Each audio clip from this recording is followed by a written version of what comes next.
दोस्तों नमस्कार, मैं अमरपाल सिंह, आपका मेरे YouTube चैनल अमर गुरुजी एजुकेशन में स्वागत है। दोस्तों आइए आज चर्चा करते हैं हम लोग क्या है निपुण भारत कार्यक्रम। इस पर संक्षिप्त चर्चा होगी। साथ ही जानेंगे निपुण भारत कार्यक्रम के तहत किन किन कक्षाओं को शामिल किया गया है और किस वर्ष तक के बच्चों को इसमें रखा गया है। साथ ही यह जानेंगे कि उन कक्षाओं के लिए कौन से लक्ष्य निर्धारित किए गए हैं। आइए चर्चा करते हैं। दोस्तों सबसे पहले तो यह जानते हैं कि क्या है निपुण।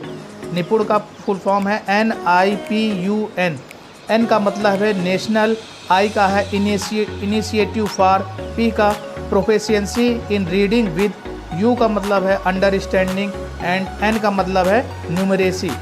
National initiative for proficiency in reading with understanding and numeracy.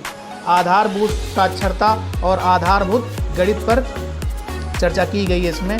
आइए अब जानते हैं निपुण भारत कार्यक्रम का क्या है उद्देश्य। निपुण भारत कार्यक्रम का उद्देश्य बुनियादी शिक्षा और संख्या ज्ञान के लिए एक सुलभ वातावरण प्रदान करना है। इसके साथ ही यह सुनिश्चित करने का प्रयास किया जाएगा कि प्रत्येक बच्चा कक्षा 3 के अंत तक वर्ष 2026-27 तक पढ़ने, लिखने और अंक गणित में वांछित सीखने की दक्षता हासिल कर ले। दोस्तों निपुण भारत का कार्यक्रम समग्र शिक्षा के अंतर्गत पूरे भारतवर्ष में चलाया जा रहा है और वर्ष 2026-27 तक कुछ लक्ष्य हासिल करने का यह मिशन बनाया गया है और यह मिशन भाषा और गणित 2 विषयों पर आधारित है।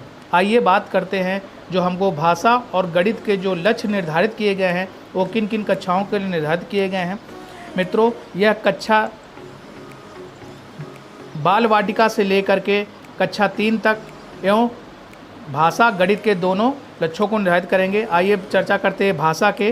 बाल वाटिका में अक्षरों को और संगत ध्वनियों को पहचान लेते हैं बच्चे। कम से कम 2 अक्षर वाले सरल शब्दों को पढ़ लेते हैं। यह जाना जाएगा यदि बाल वाटिका में बच्चे इतना कर ले रहे हैं कि उनको निपुण भारत का लक्ष्य प्राप्त है। इसी प्रकार कक्षा 1 में भाषा का लक्ष्य निर्धारित किया गया है कि बच्चे अर्थ के साथ पढ़ लेते हैं। ऐसे छोटे वाक्य जो आयु के अनुसार किसी अज्ञात पाठ का भाग हों, जिसमें 4 से 5 सरल शब्द हों, को बच्चे पढ़ लें। यह माना जाएगा कि कक्षा 1 के बच्चे को भाषा का निपुण भारत का लक्ष्य प्राप्त है।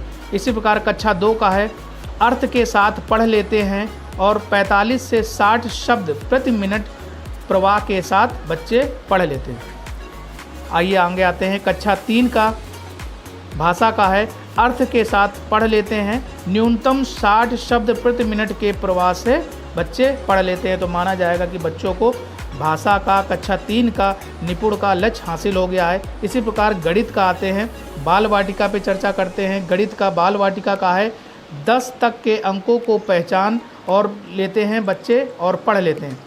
एक क्रम में घटनाओं की संख्याओं, वस्तुओं, आकृतियों और घटनाओं को व्यवस्थित कर लेते हैं। तो यह माना जाएगा कि उन बच्चों को बाल वाटिका के जो भी बच्चे हैं उनको गणित का लक्ष्य हासिल हो चुका है। इसी प्रकार कक्षा 1 में आते हैं।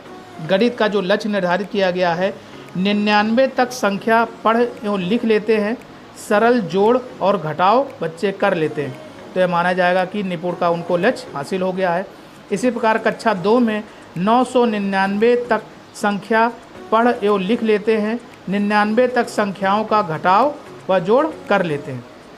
तो माना जाएगा कि बच्चों को निपुण भारत का लक्ष्य हासिल हो चुका है। इसी प्रकार कक्षा 3 का है 9999 तक संख्या पढ़ एवं लिख लेते हैं। सरल गुणा की समस्याओं को हल कर लेते हैं। दोस्तों ये थे हमारे निपुण भारत मिशन के तहत जो लक्ष्य निर्धारित किए गए हैं बाल वाटिका से लेकर के कक्षा 3 तक, और जो बच्चों की आयु संगत है वह 3 वर्ष से लेकर के 9 वर्ष तक के बच्चों को शामिल किया गया है। दोस्तों यदि आपको वीडियो ये पसंद आया हो तो कृपया करके इसको लाइक करें और कमेंट करें, शेयर करें, और यदि आप मेरे चैनल में नए हो तो कृपया करके इसको सब्सक्राइब करें। धन्यवाद।